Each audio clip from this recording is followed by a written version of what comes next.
Before sunrise today, something happened that has never happened before in American history. At 6:47 a.m., federal marshals arrived at Mar-a-Lago with court-ordered seizure warrants in hand, initiating a $540 million asset forfeiture operation under armed guard. This was not a routine visit. This was not a paperwork dispute. This was a full-scale federal action targeting the private residence of a former U.S. president, and it instantly sent shockwaves through Washington, Wall Street, and the global intelligence community. When marshals arrive at dawn, armed and authorized to seize assets, it means prosecutors believe the evidence has crossed a point of no return. This moment represents a catastrophic escalation in the ongoing investigations surrounding Donald Trump. According to sealed federal court filings cited by multiple outlets, prosecutors moved with urgency after uncovering what they describe as systematic financial fraud totaling more than $540 million, allegedly connected to the classified documents case. Judges do not authorize armed seizures of presidential properties lightly. They do it when they believe assets are at risk of being hidden, transferred, or moved beyond the reach of American courts. And today, federal authorities made clear they believe exactly that was happening. Here's why this is different from anything we've seen before. This isn't about a fine, a civil penalty, or political theater. This is about asset preservation in a criminal investigation. According to sources familiar with the case, prosecutors presented evidence showing that valuable properties, artwork, rare books, and financial holdings were being shifted through shell companies and family trusts.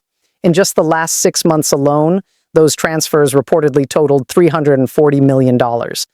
That kind of movement triggers alarms inside the Justice Department, because once assets disappear, accountability disappears with them. Tensions between Trump's legal team and federal prosecutors had already been rising for months.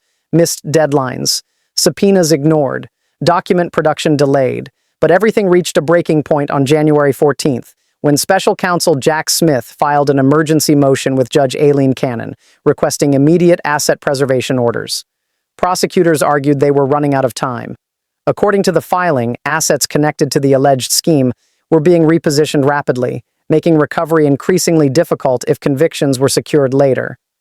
Just hours later, the legal clock started ticking. Trump's attorneys were notified shortly before midnight on January 15th, giving them less than 7 hours to file emergency appeals. None were granted. By 6 a.m. on January 16th, federal marshals were mobilized. Convoys surrounded the property. Seizure lists, reportedly spanning 127 pages, were executed with military precision. Witnesses described agents calmly documenting valuables one by one, including items from Trump's personal office believed to be tied to the alleged flow of funds. And this is where the story turns truly explosive. Because according to prosecutors, this operation isn't just about money, it's about what they claim that money represents.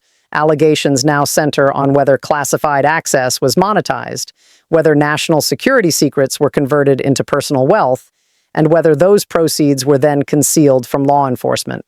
If that sounds unprecedented, that's because it is. No former president, not Nixon, not Clinton, has ever faced anything remotely close to this. So the question becomes unavoidable. What evidence was strong enough to justify armed federal seizures at Mar-a-Lago? And what does it mean for Trump's legal future, his political ambitions, and the principle that no one, no matter how powerful, is above the law? Because what prosecutors uncovered next is the reason this case may change American history forever.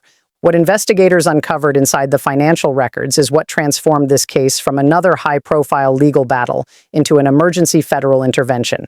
According to sources familiar with the sealed filings, prosecutors subpoenaed banking data from Deutsche Bank and J.P. Morgan Chase, expecting to find routine transactional history.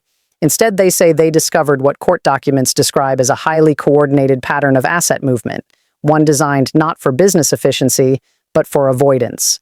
Funds were allegedly routed through layers of shell companies, family trusts, and offshore-linked entities in ways prosecutors argue had only one purpose: keeping assets out of reach if criminal charges advanced. The numbers immediately caught federal attention.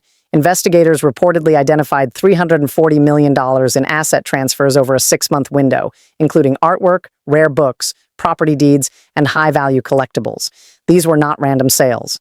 Prosecutors allege many of the assets were purchased between 2017 and 2024, during periods when Trump had access to some of the nation's most sensitive classified briefings. According to the government's theory, these items were acquired using funds that can be traced back to agreements and payments influenced by that access. When judges see that kind of timeline alignment, alarm bells go off. Things escalated even further on January 15th, when a federal magistrate judge in the Southern District of Florida reviewed what sources describe as an overwhelming evidence package. After hours of review, sealed warrants were issued authorizing immediate seizures of specific properties and financial accounts. The operation wasn't symbolic. It involved 47 U.S. Marshals, 12 FBI financial crime specialists, and 8 Treasury Department asset forfeiture experts. This wasn't just law enforcement. It was a coordinated financial lockdown designed to stop any further movement of suspected proceeds. One detail legal analysts keep returning to is who reviewed the evidence. Sources say Judge Bruce Reinhart, the same judge who previously authorized the FBI search of Mar-a-Lago, personally examined the materials for more than 3 hours before signing off on the seizure orders. Judges are acutely aware of the political gravity of these decisions. Signing a forfeiture warrant against a former president's private residence requires confidence that the evidence will withstand appeals, scrutiny, and intense public pressure. According to multiple legal experts, that confidence doesn't come from speculation. It comes from documentation. And then came the moment that made this operation impossible to dismiss as routine. At dawn, as federal vehicles surrounded Mar-a-Lago, a lead U.S. Marshal served papers to Trump's head of security while agents began cataloging assets from a pre-approved seizure list spanning 127 pages. Witnesses described a methodical, almost clinical process. No chaos, no confrontation, just federal authority executing court orders with precision. When agents entered Trump's personal office and began photographing rare books, historical documents, and artwork, the message was unmistakable. This was a direct strike at the core of Trump's personal empire. The reaction was immediate and seismic. Within hours, Trump's inner circle was reportedly in crisis mode, and Republican leadership was scrambling to respond. Asset seizures of this magnitude don't happen over political disagreements. They happen when prosecutors believe criminal proceeds are in imminent danger of being concealed. That reality made claims of routine persecution far harder to sustain, especially as images of federal agents documenting valuables inside Mar-a-Lago began circulating. But this is where the stakes expand far beyond Trump himself. Prosecutors aren't just arguing that crimes occurred, they're arguing that delays would have allowed critical evidence to vanish forever. And according to former federal prosecutors reviewing the case, once judges accept that premise, the legal ground shifts dramatically. Emergency seizures become not only justified, but necessary. And now comes the most dangerous phase of all, because if prosecutors are right about where this money came from and why it was moved, then this case is no longer just about financial fraud. It becomes a question of national security, presidential accountability, and whether classified power was turned into private profit. This is the point where the case stops being merely legal and starts becoming existential for American national security. According to former federal prosecutors who have reviewed portions of the publicly referenced filings, investigators are now focusing on what they describe as monetizing classified access. The allegation is staggering that classified documents and intelligence briefings were not just mishandled, but allegedly leveraged to secure favorable business deals, foreign investments, and financial inflows that ultimately generated hundreds of millions of dollars in personal benefit. If proven, this would represent a breach of public trust without precedent in U.S. history. Court documents reportedly identify assets purchased between 2017 and 2024 using funds prosecutors say can be directly traced to transactions influenced by classified information. Even more alarming, banking records allegedly show $89 million in foreign payments entering Trump-controlled accounts within 48 hours of specific classified briefings. Investigators argue this timing is not coincidental. In financial crime analysis, proximity between access and payment is one of the strongest indicators of quid pro quo behavior, and according to sources, that pattern repeats itself across multiple transactions. What has truly rattled intelligence professionals is the international dimension now emerging. Treasury Department investigators, working alongside intelligence partners, reportedly received cooperation from at least 3 allied foreign governments. These governments allegedly provided evidence of suspicious financial flows connected to Trump-linked entities, cooperation typically reserved for terrorism or transnational organized crime cases. Analysts say that level of intelligence sharing signals extraordinary concern. When allies activate those channels, it means they believe sensitive intelligence may have been compromised at a systemic level. Investigators also reportedly recovered encrypted communications between Trump associates and foreign intermediaries. According to cybersecurity experts who reviewed summaries of those materials, the messages use coded language referring to deliverables, clients, and satisfaction metrics, terms that, in intelligence contexts, often indicate sensitive information being treated as a tradable commodity. Some communications allegedly reference specific classified programs and assign them financial values.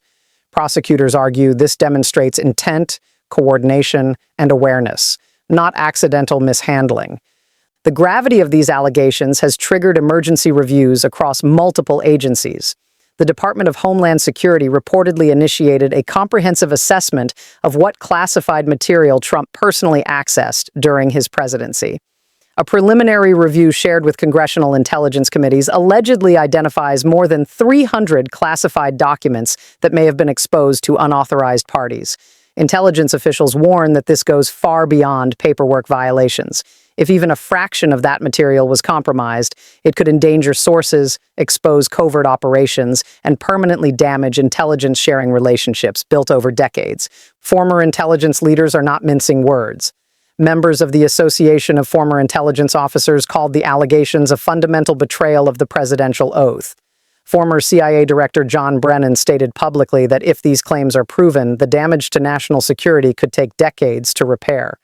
Former NSA Director Mike Rogers added a chilling reminder: when classified information about human sources leaks into unauthorized hands, people die.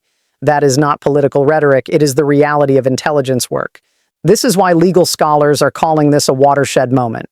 Harvard law professor Lawrence Tribe described the allegations as potentially the most serious abuse of presidential power in American history, if substantiated. Asset forfeiture laws, experts explain, exist precisely for scenarios like this, when alleged criminal proceeds are actively being moved to prevent recovery. And once judges conclude that delay equals destruction of evidence, the law demands speed, not restraint. At this stage, Trump's legal position becomes almost impossibly narrow. Either the financial records, wire transfers, and banking documentation are fabricated, which would require believing multiple federal agencies, courts, and global financial institutions coordinated false evidence, or the transfers occurred as documented. And if they did, the seizures are legally justified regardless of Trump's former office or political status. That's the brutal logic of this moment. And yet, the climax isn't over, because how Trump responds legally, politically, and publicly may now shape not only his future, but the boundaries of presidential accountability itself. The fallout from this seizure has been immediate, explosive, and deeply destabilizing, not just for Donald Trump, but for the American political system itself. Within hours of the operation at Mar-a-Lago, Trump responded publicly, calling the asset seizure the most corrupt and illegal action ever taken against a former president. He accused federal judges, U.S. Marshals, and the Justice Department of weaponization and conspiracy, framing the case as political persecution rather than addressing the underlying financial allegations. Legal experts immediately warned that this strategy carries serious risk. Attacking law enforcement officers for executing valid court orders does not negate evidence. It potentially compounds exposure. Behind the scenes, Trump's legal team is reportedly fracturing. Some attorneys are pushing for narrow technical appeals focused on asset forfeiture law, while political advisors are urging a full-scale public assault on the justice system to energize his base. That divide matters. Federal judges do not rule on political narratives. They rule on evidence. And prosecutors now have physical control over assets they claim are criminal proceeds, dramatically strengthening their leverage as the case moves forward. Once assets are seized, hiding them becomes impossible, and restitution becomes achievable if convictions follow. The political consequences may be just as severe. Images of federal agents cataloging valuables inside Mar-a-Lago are already being described by strategists as devastating visual evidence. For moderate voters, this is no longer an abstract legal debate. It is a concrete, undeniable enforcement action. For Trump's supporters, it reinforces claims of a political crisis and fuels anger toward federal institutions. Republican leaders now face an impossible calculation: defend law enforcement and court authority, or align with a former president accusing those same institutions of tyranny. Early responses suggest hesitation, careful wording, and visible fractures within GOP leadership. But the most far-reaching impact lies beyond party politics. Constitutionally, this case will help define whether the presidency carries implicit immunity for personal financial crimes tied to official power. Legal scholars emphasize that if prosecutors succeed, it establishes a clear precedent. Access to classified information is a public trust, not a private asset. Monetizing that access, if proven, would represent a line the law cannot ignore without fundamentally weakening democratic accountability. National security professionals are watching closely for another reason. If classified access can be converted into personal wealth without consequence, future presidents may see intelligence not as a responsibility, but as leverage. That risk alone explains why intelligence agencies, allied governments, and federal courts are treating this case with extraordinary seriousness. The stakes are not just legal, they are structural. So where does this leave us now? Federal marshals have executed the largest asset seizure ever involving a former U.S. president. Prosecutors are continuing to present evidence to grand juries. Emergency appeals are expected, potentially reaching higher courts. Additional charges and seizures remain possible, and the country is left confronting a question it has never had to answer before. Are former presidents subject to the same laws as everyone else when evidence points to serious criminal conduct? What happens next will shape the future of presidential power, national security, and the rule of law itself. This is not a story that fades with the news cycle. This is a constitutional reckoning unfolding in real time. If you found this helpful, comment your thoughts below, hit like, and subscribe to our channel. Don't miss the next update.